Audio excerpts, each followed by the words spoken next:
have Israel-Palestine, which is an issue that goes back 75 years at least, and it brings back, in my experience as from a background in the Christian church, thousands of years of issues. You know what I mean? Not just 75 years. Mm-hmm. And there's a difference between a belief system and actual facts. Mm-hmm. You know what I mean? And it does seem like in this country that we have a problem, at least the establishment leadership has a problem with facts. And they want to focus on belief systems.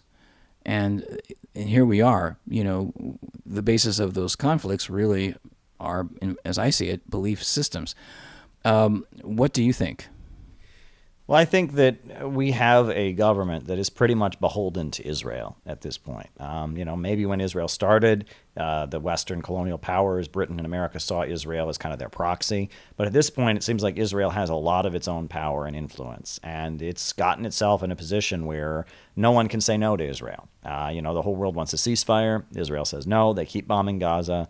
They keep, bombing hospitals. They keep killing children with their bombs. They keep, targeting journalists and UN workers. The whole world is just aghast at Israel's atrocities, and the United States continues to protect Israel. And Biden very well could lose the election because Muslim Americans are a growing constituency, especially in key states like Michigan, and they're probably not going to vote for him because they see how, he's just basically giving Israel a rubber stamp to continue their crimes against the Palestinian people. And that, the amount of control and power and special treatment that Israel gets is absurd, right? In a number of U.S. states, in order to be a state employee, you must pledge that you will never boycott Israel. You must sign a document that says, I will never boycott Israel. Now, during the McCarthy period, they made it so you had to sign you were loyal to this government, this country. But could you imagine? You have to sign loyalty to a foreign government in order to be a state employee in Georgia and a number of other U.S. states. This is absurd, right? There's a law in the United States, which most countries have, which is that if you fight in a foreign country's army, you lose your citizenship, right? Because, you can only fight in the army of your own country. Well, we have a special exception for Israel. Americans can go fight in a foreign army and not lose their citizenship. And, we give billions of dollars to Israel every year, and in light of recent events, we've just piled on more and more money.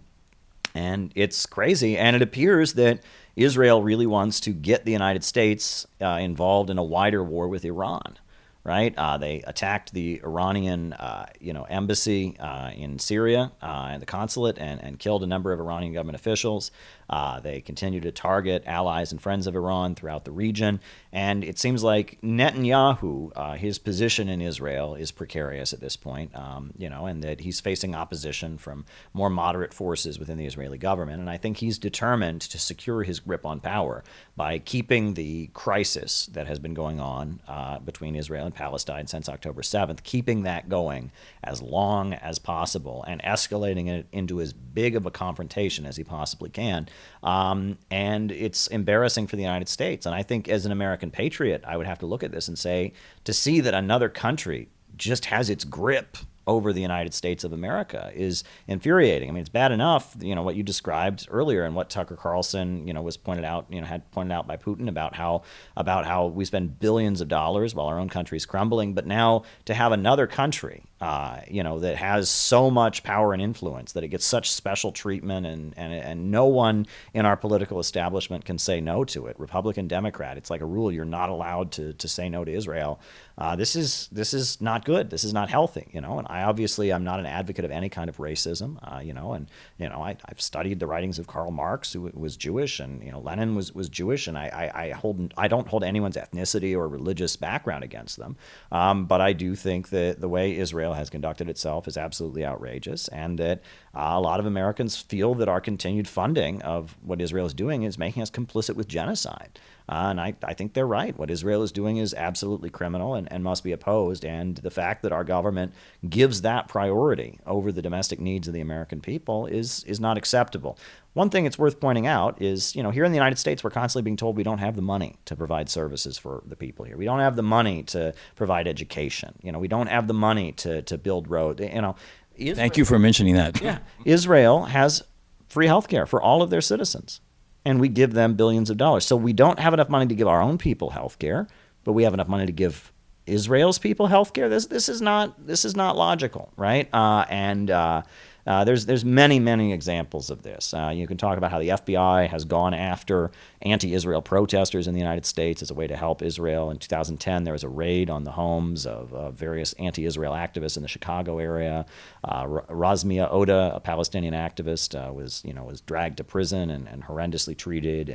And there's many examples of how the U.S. government just bends over backwards to please and assist and aid Israel while forgetting about the American people. And I think that's something I'm not in favor of.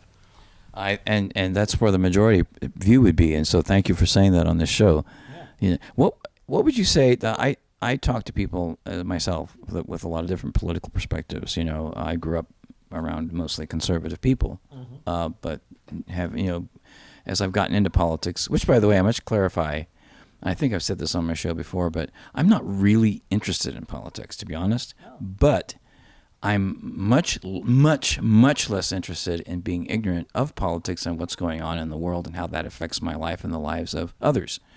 So if that tells you, it's important to pay attention to these issues and to be knowledgeable so that you can make real decisions for yourself. Critical thinking skills are necessary as you go through life anyway, right?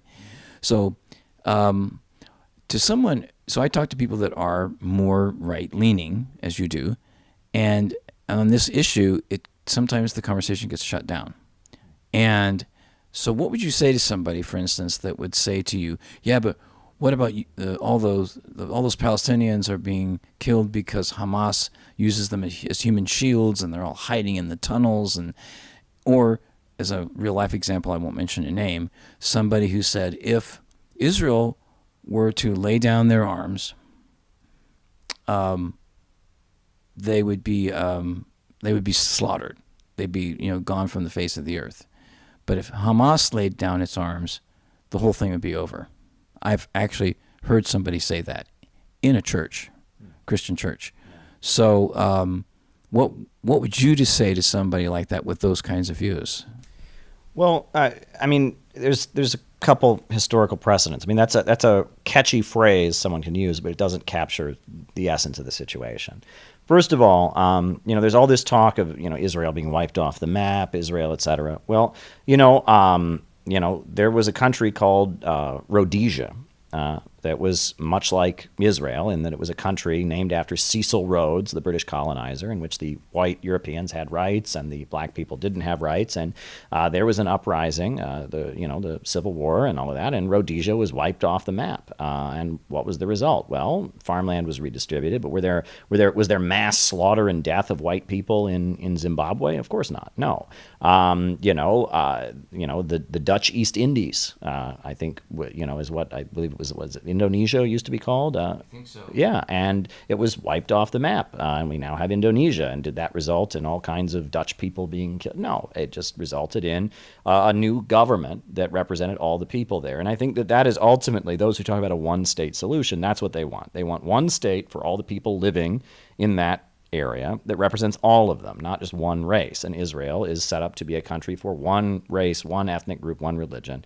It is a country for Jews. There are non-Jewish citizens, but it's a country for Jews, and thus the Palestinians are not citizens of that state, and they don't have rights. And so, the idea of Israel being quote-unquote wiped off the map, that would result in it being replaced with some kind of government in which all the people were represented. It would, and I don't think that would result in mass genocide, right? I just don't think that's the case.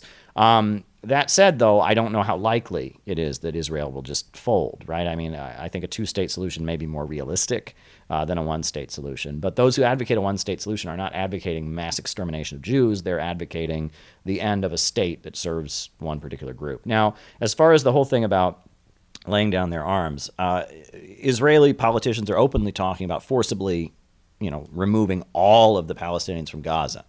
They're talking about that. That's openly being discussed. So if anything, it would be if Hamas laid down their arms, the Palestinians would be just wiped out. Whereas at this point, I believe the majority of Palestinian folks, especially in the West Bank, are in favor of a two-state solution. They don't want to just completely get rid of Israel as a state. Now, obviously, that's not Hamas's position. Hamas is for one state, but Fatah and other groups among the Palestinians are for two states. So the person who said that is just misrepresenting the situation. We have Israeli politicians openly talking about just forcibly removing all the Palestinians, which they've been gradually doing year after year after year with the settlement encroachments, et cetera. So Israel is the one that is openly talking about just completely wiping out the other side and is actively doing it. Among the Palestinians, you have an opposition to the idea of an Israeli state, but you have many who agree that an Israeli state needs to exist, but they want their own state as well. So that's just not the reality of the situation on the ground, but it's a catchy thing to say, right? And when someone hits you with a catchy phrase, it can be hard to come back from that because it sounds so catchy, right? It's so concise, but it just doesn't match the reality of the conflict.